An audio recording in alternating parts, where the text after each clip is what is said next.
You're listening to an Airwave Media Podcast. This is what Cicero is afraid of quite often.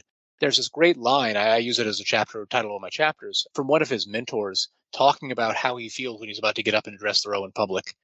And this is, you have to picture this guy as the most experienced, most successful orator of his time. He's seen everything and done everything.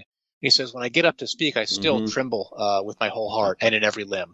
He describes himself kind of shaking. And that's not just stage fright. It's the idea that you are exposing yourself to shame every time you get up.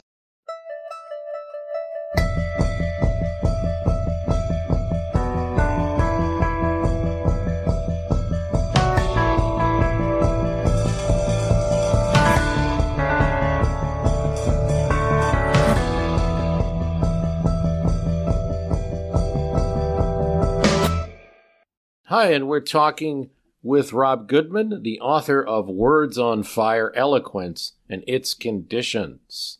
Rob Goodman is an assistant professor of politics and public administration at Ryerson University and a former U.S. House and Senate speechwriter. We talk so much on this program about speech, especially lately. Didn't talk about it much when I started the podcast, just talked about it a little. Now it's become problematic. So it may be interesting to know that it was also problematic for the ancients and the American framers of the Constitution and people alive around that time as well, that our problems are similar, and they had some struggles as well figuring out what to do with people speaking and maybe as a result of that acquiring political power, and should there be rules around that. And that's why I found this book, Words on Fire. We're happy to have him on the program. Rob, thanks for joining us. Well, thanks so much for having me on. It's great to be here. The subject is eloquence, in a sense, and maybe it's best that we define it, or at least what say Cicero was trying to get at with a term like eloquence. Yeah, for sure. And as you mentioned, Cicero is a big focus of the book. We can talk a little bit about why I thought he's the person you really need to focus on if you want to think about speech. So he's really the person through whose eyes I look at a lot of these questions. But I start out in the very beginning of the book, and I say, well, I don't want to define eloquence in a really kind of robust or complicated way, because everyone's going to have different sorts of tastes, and everyone's going to have different kind of opinions on who's their model speaker and so on. So I say one way of thinking about eloquence is just skilled speech. It's being good at the art of speaking. Of course, that's vague, and that's kind of vague on purpose. But what really interested me is when I started looking at what did someone like a Cicero mean by skilled speech, by speech being skilled. They were interested not just in what made you a good orator, someone who is capable of addressing the public in a skilled and impressive way, but also about the kinds of relationships that exist between the person speaking and the people listening. And that was, I think, one of the biggest things that I found when I looked at Cicero is that eloquence isn't really a thing that's in a particular person. It's in a particular relationship. It's in a situation. It grows out of how the speaker and the audience interact. So what I think is, when I try to make the definition like a little more robust and put some meat on the bones, as it were, I think about a couple of things.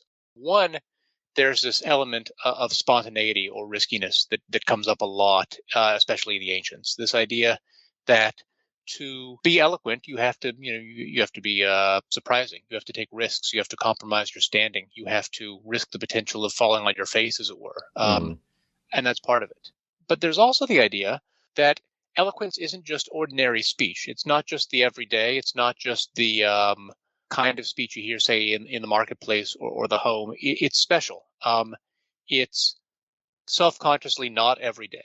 One of the words that gets used by the ancient writers, especially in Latin, for this idea is the idea of decorum. The idea of decorum as fitting the words to a particular situation, stylizing your speech so that it fits what's going on at that rhetorical moment for the crowd you're addressing.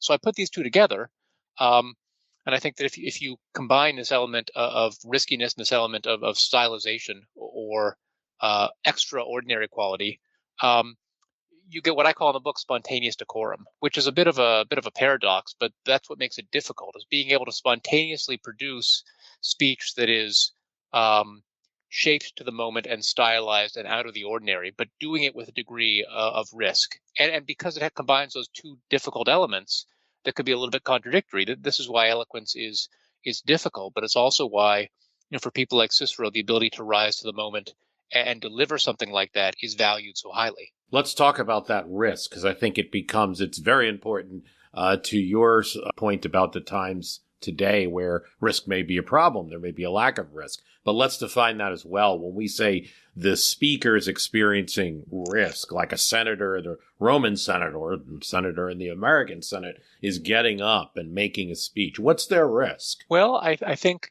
a lot of it has to do with risk of losing face, with risk of social standing. When I read the way that these encounters between, and we're talking about elite people, we're talking about a practice that only a very few people engaged in. But when these kind of elite people go to these confrontational situations and they try to win an audience over in public, whether it's the audience in the Senate or it's a trial or it's a public assembly or whatever it is, there's the possibility that if they do something wrong, if they embarrass themselves, if they make an argument that doesn't connect, if they misspeak, if they speak wrongly, if they get made a mockery of by their opponent somehow, they face this tremendous possibility of failing consequentially in public. Now, obviously, at the end of the day, they're still they're the elite of society. They're not going to get thrown out on the street because it goes badly.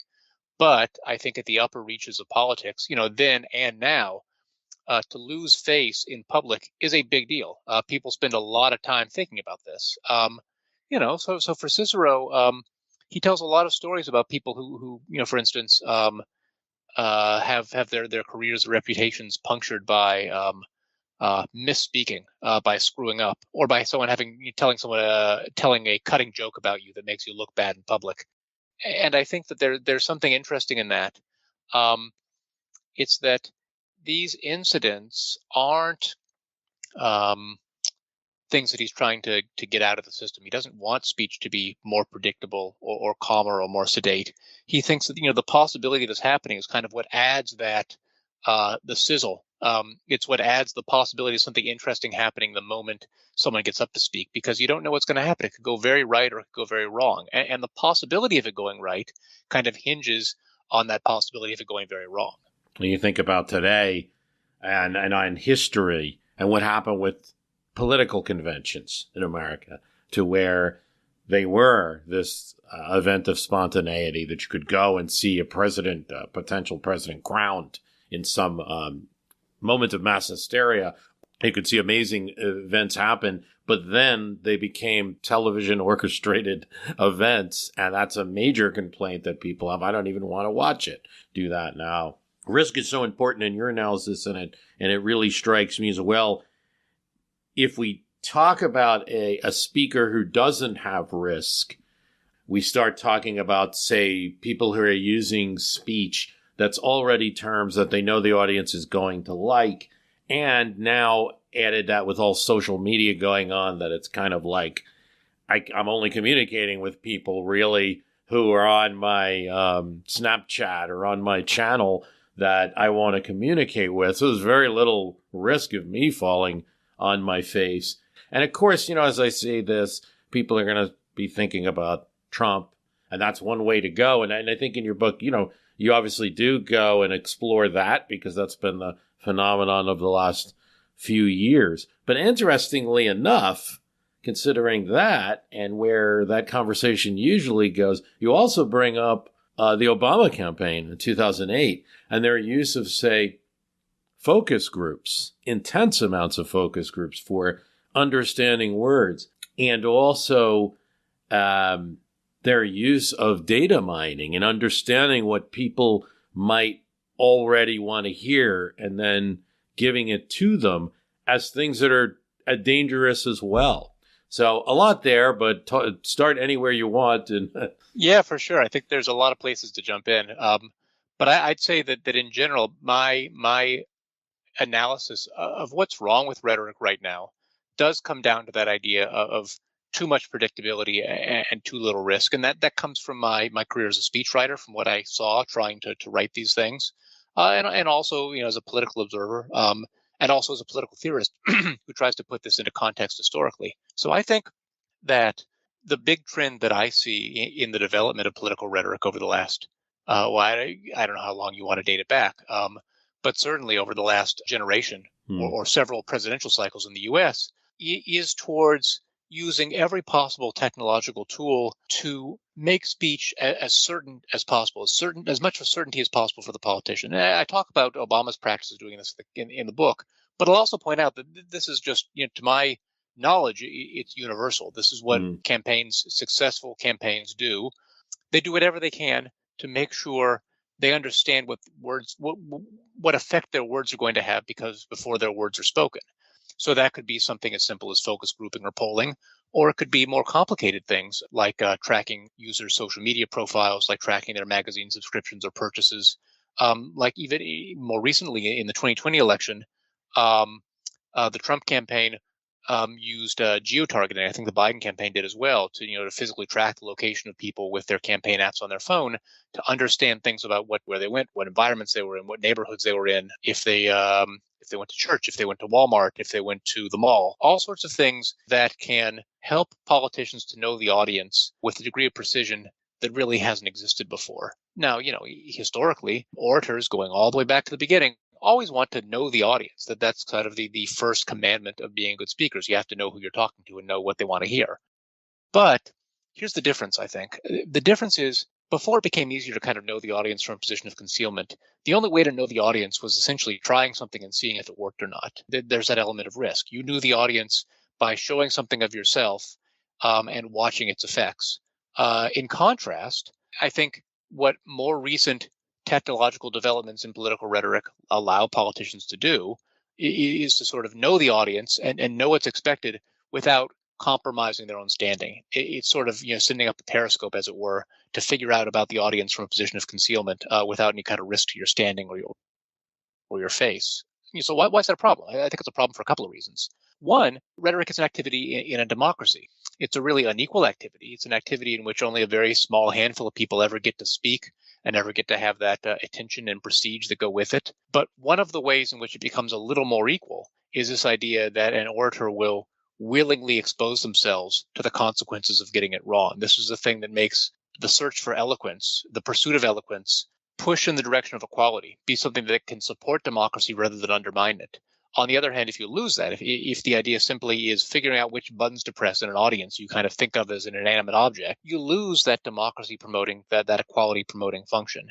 So, what I'm concerned with here is not so much that all these techniques work. We heard a lot about Cambridge Analytica and all the kind of fancy social media data mining and profile mining to figure out the psychographic profiles. They come up with some kind of mumbo jumbo word for it of voters to specially target messages. It's not that all this stuff works. I think that the jury is very much out on whether these buttons can be pressed as well as people think they can be.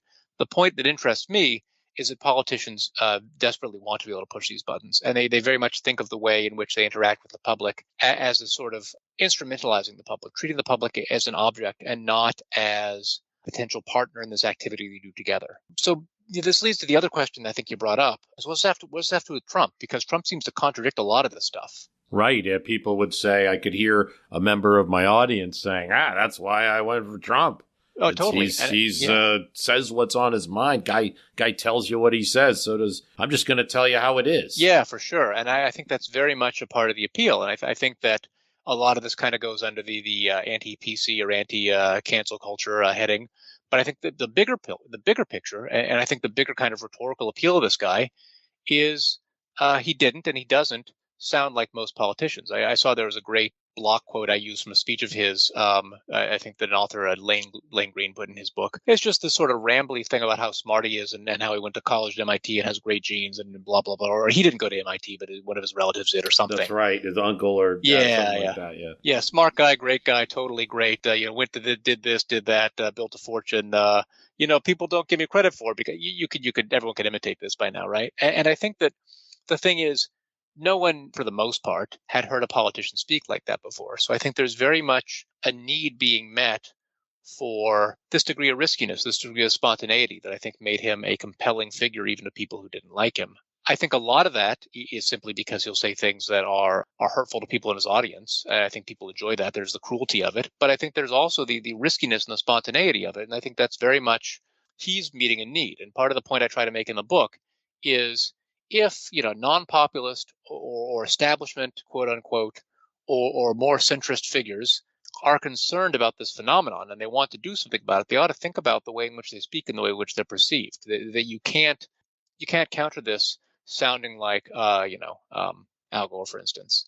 Yeah. That's one side of it. I think the complicating factor here is that in many ways Trump is a little bit more less spontaneous than he seems, and that's simply because one, he speaks to groups of people that are primed to agree with him. He knows who's going to be at the rallies.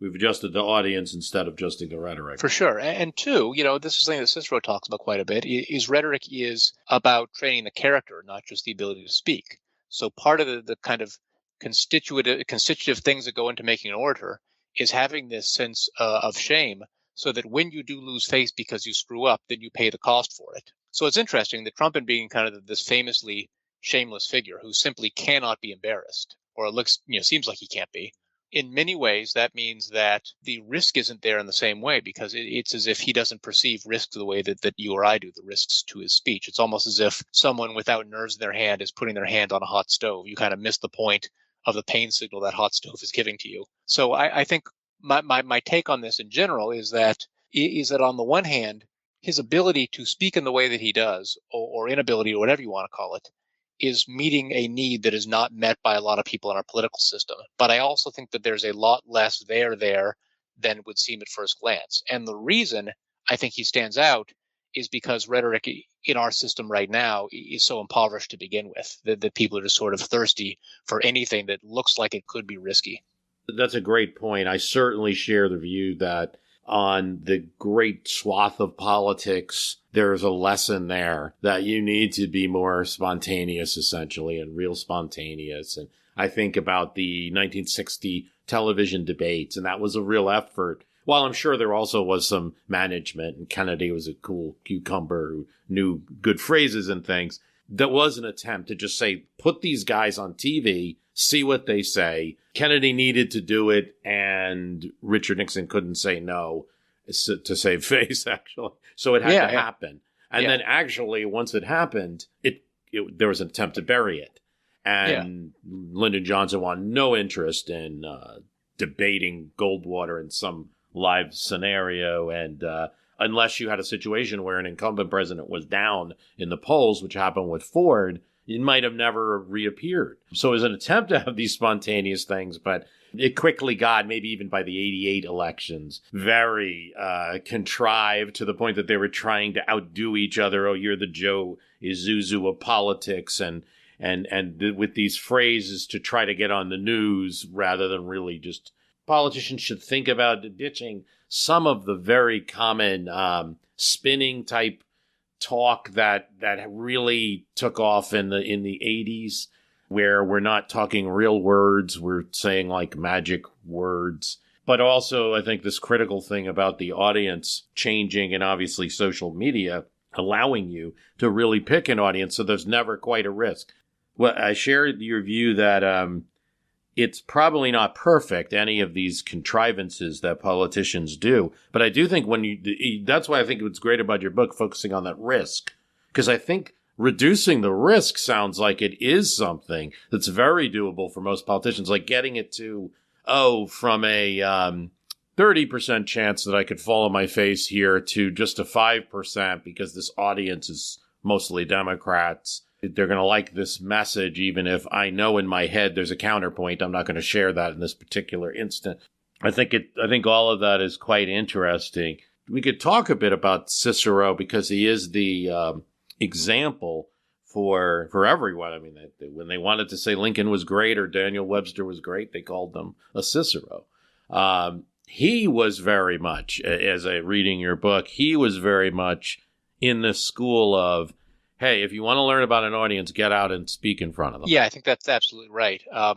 I think it was very much kind of learning by doing approach, especially because, in the context that he's writing in, there's this sort of kind of weird Roman macho culture where you wouldn't want to act like you studied too much, which especially meant kind of in their context meant you were being Greek, and you wouldn't want to do that. You'd have to kind of, even if you did, you'd kind of keep it on the down low and just tell your few friends because you didn't want to get looked like you were a nerd. But there are a lot of reasons why I focus on Cicero in this book.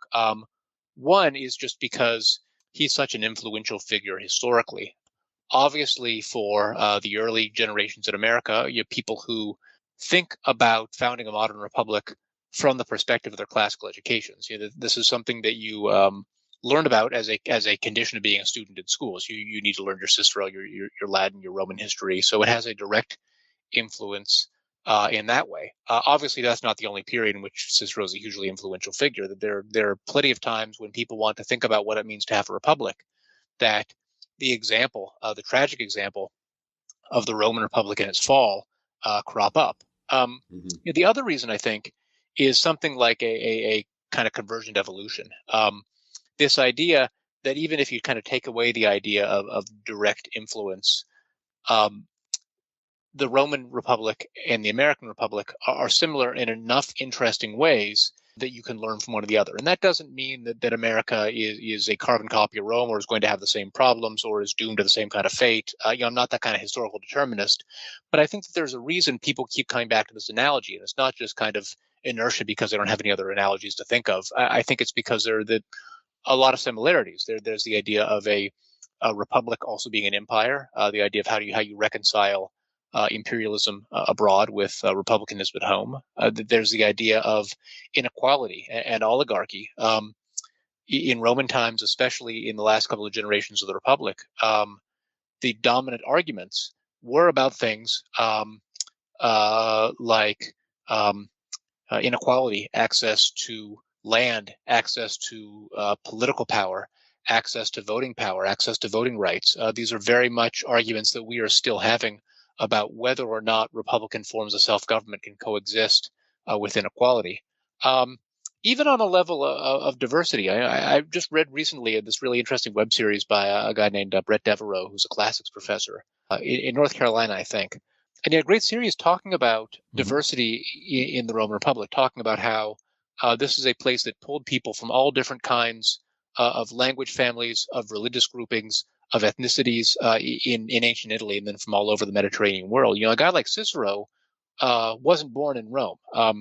He was in an earlier generation, he wouldn't have been considered a Roman. And yet this was a society that was good at taking people kind of from the outskirts and the hinterlands, people from different backgrounds, and making them Roman and assimilating them, or allowing them to kind of claim that Roman identity. And the person who kind of goes down in history as sort of the most Roman, Cicero, the guy who was described as sort of the ornament of the empire, the ornamental man of Rome, was in one sense not even Roman at all. And I think all these intersections of things that make Roman politics so complicated, inequality, diversity, imperialism, struggles over the future of a republic, military rule, and so on.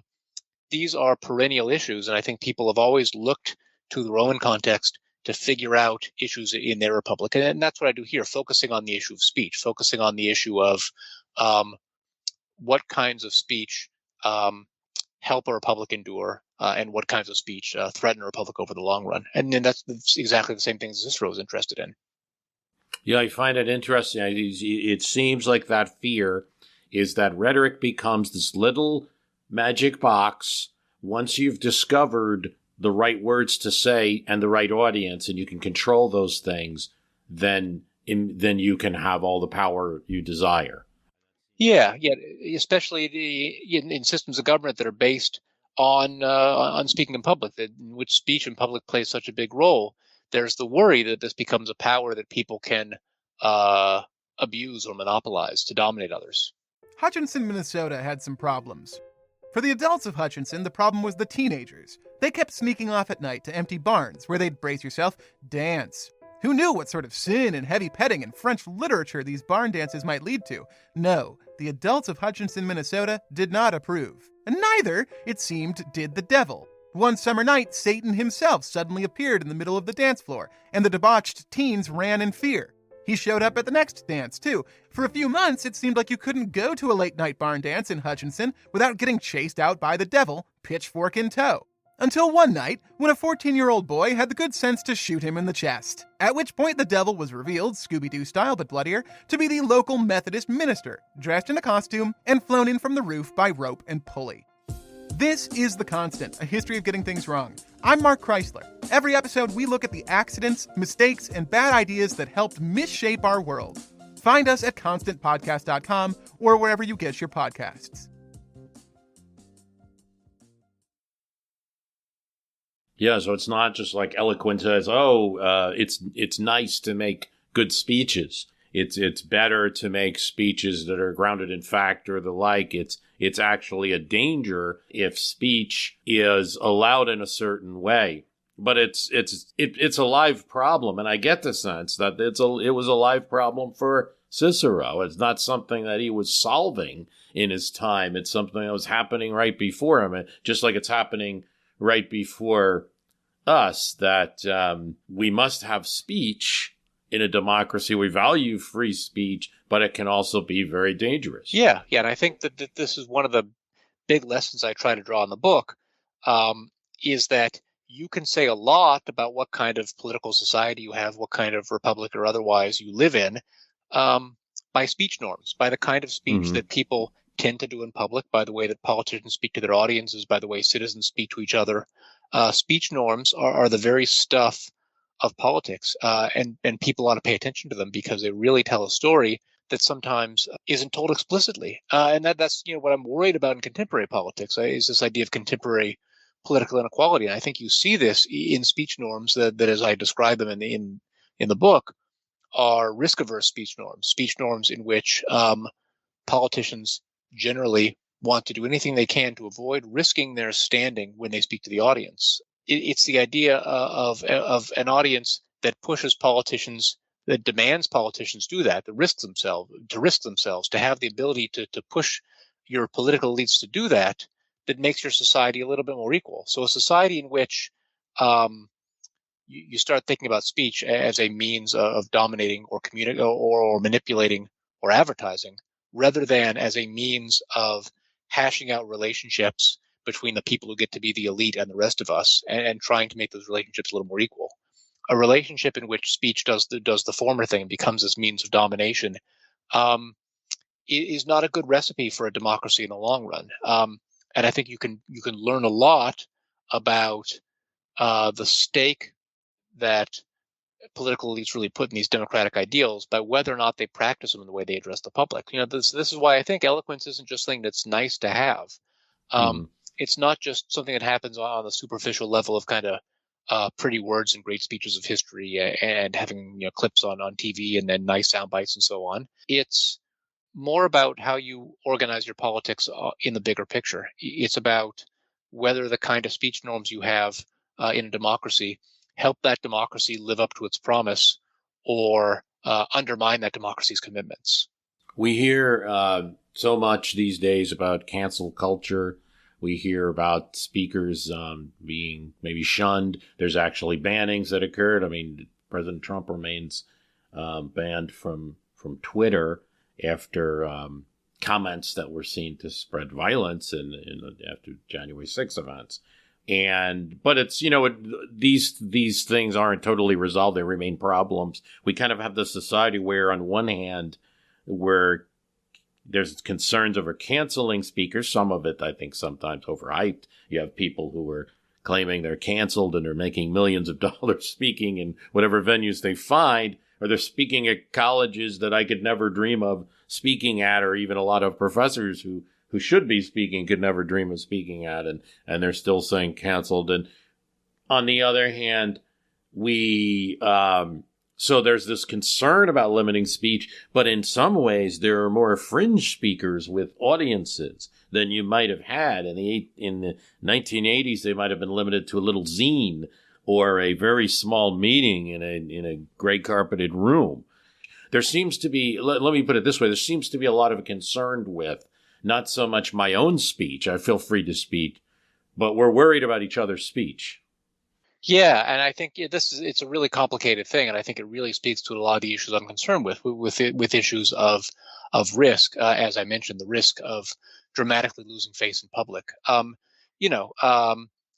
When I write about the history of eloquence in my book, and I look at places like I look at 18th century Britain, for instance, I look at ancient Rome in another chapter.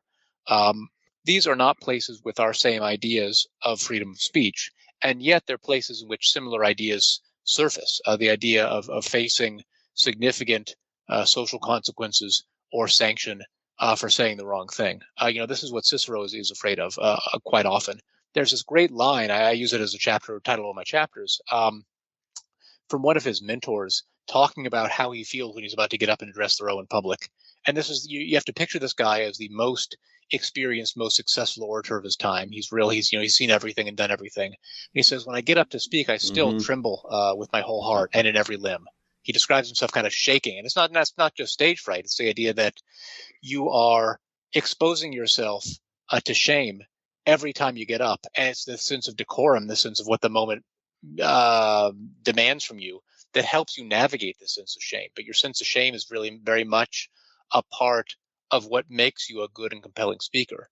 So the twist on this that I get, and I think the way that people in these sort of pre-liberal societies without our kind of same understanding of freedom of speech help us think about this question, is that a lot of times I think the analogy that we work on when we think about what's wrong with cancel culture is sort of the analogy of chilling speech. Is this idea? It's sort of the idea of censorship, or it's an Orwellian idea that if you're going to face negative consequences for what you say, then you're not going to say it in the first place. And over time, the public sphere is going to become tamer, less interesting, more predictable, and so on. And I think that's very much a danger. And I think that kind of goes along with what I say about risk aversion. But the other side of this that I don't think gets talked about as much is that one thing I learned from Cicero is the idea that the possibility of having this happen to you is also the condition of speech being extraordinary and interesting. It's the danger the orator gets on, it takes on whenever he or she gets up to speak. It's that danger in trying to overcome a crowd that is very much in an antagonistic relationship with you, very much on the defensive against what you were trying to sell or trying to say to them, maybe inclined to heckle you or boo you, and trying to say something that can tame a group of people like that or can win a group of people like that over is where the truly extraordinary speech comes from. So it might be not that the possibility of losing face chills speech. I'm sure it does for some people. But I think for other people and in other circumstances, the possibility that everything you say could be the last thing you say is something that imparts a real drama and importance and heightened quality to what happens in the public sphere. So I think it pushes in both directions. And I think the difficult thing that we have to think about is how do you get people to take on those risks knowing it can go badly? What are the kind of social, institutional, political pressures that can be brought to bear? And that's not really a question I solve in the book, but I think about it. I think about it a lot because even Cicero, who talked about all these things and celebrated them, was in practice, often a risk-averse kind of guy. He was a politician. He didn't want to fall on his face.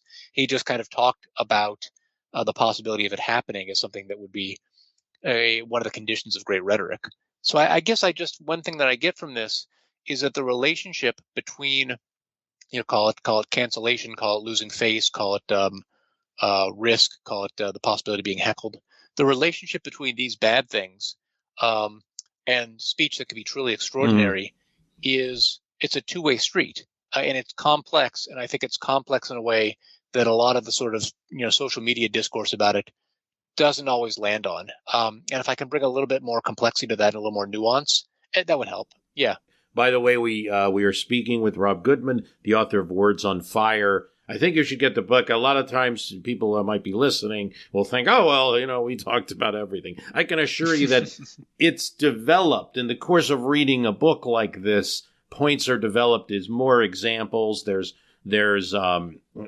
really the toolbox that you need to understand this. You're not going to understand it from my 45-minute podcast here, but hopefully we've awakened you a bit. I guess it goes to, we hinted at it a little bit of kind of what's the solution for some of these things. I noted that in your book, you mentioned our friend James Madison, who in Federalist 58 noted that with a larger body, I think it's speaking about legislatures, but in larger bodies, there's less chance of demagoguery. So if one of the things is a federal Congress versus a state or a small locality, You might have less chance of demagoguery with a larger audience. So one proposed solution is that the larger the audience, there's a kind of purification that might occur. That at least was Madison, and I may even have interpreted him wrong. But are there any other solutions that you see? Well, I think the solution, I always feel like it's a bit of a cop-out to say the solution is kind of a cultural solution. But to some extent it is. I mean, this is, I guess when you have a hammer, everything looks like a nail, I guess is the saying. And I'm a political theorist and I study these concepts. But I think that part of the problem is not just the technological development that makes it possible for politicians to message test with a degree of accuracy that hasn't been possible in the past. I think it's the loss of the concept of the orator as a really important and interesting and prestigious and difficult and dangerous social role. The idea that oratory and being an orator is something that you could aspire to do, is something that you could be. And I think there are a lot of reasons why this becomes a role that's in decline. I talk about them in the book. I think they're institutional changes, the kind that Madison talks about, that in a lot of ways you could think about the U.S. Constitution and other kind of 18th century political thought as a way of lowering the temperature on speech, of making speech a little less risky, a little more straightforward and calm. And I think that this didn't always have good consequences, as I talk about in the book. But I also think there are cultural consequences. That there's people not really being educated in rhetoric. There's just the idea that, I think as someone else said, speech is a lot cheaper now than it used to be. You're not going to, travel for 25 miles to see a Lincoln Douglas debate. You can see anyone talking about any subject anytime when you want on TikTok for free. So I think what comes out of this is the idea that the orator as a person who fills a role that involves both prestige and risk falls away. And I think that gap gets filled both by things like, Trump, which I think is kind of a cheap simulacrum of what we're looking for, and also just by things like advertising. And I don't have a perfect one-to-one solution for this in the book, but I do think that audiences, that the democratic publics need to figure out how to demand more of their politicians and how to demand more of their speakers, how to demand that they rise to the challenge and fill that role in a very different circumstance. And the only thing I say that's a little more concrete than that in the end of the book is I feel like there's a tendency in the way that speech gets talked about and reported to blame the public, to say that it's our fault that we're polarized, that we're tribal, that we're bad listeners. Yeah, and I talk about that quite a bit in the book, and I just think that that's really misplacing where the blame is. In a deeply unequal system, you look to assign responsibility where the power is assigned. And I think it's not so much that people are bad listeners, as there's not very much that is worth listening to. And I think that's a different problem. And it's not one that I can kind of snap my fingers and solve, but I think I can at least try to point out what kind of shape the problem has so that people can think of it in a different way. I mean, that's what I try to do as a political theorist. And I know that that's not always, it doesn't always satisfy me because I wish I had a better answer sometimes. But I at least, think that one thing I can offer is thinking about the problem in a new way. Yeah, acknowledging it is understanding it's half the battle. Yeah, G.I. Joe, right? Yeah. I'm a millennial too, so I remember that in the 80s. I grew up with that on Saturday mornings for sure. I fall into the Gen X category as these things go, but I still watch the the cartoon. I mean, I think we covered a great deal of this of Words on Fire. But if is there anything that we missed that we probably should have? Plenty there. I could talk about this stuff all day, but I think we hit some of the highlights. There's a whole chapter on Edmund Burke that you gotta read the book and talking about all these issues. It will behoove you to read Rob Goodman's Words on Fire. Rob, thanks so much for joining us on My History Can Beat Up Your Politics. Well, thank you so much. I really appreciate having me on. I want to thank you for listening. The website is www.myhistorycanbeatupyourpolitics.com. You like the program, please tell someone about it.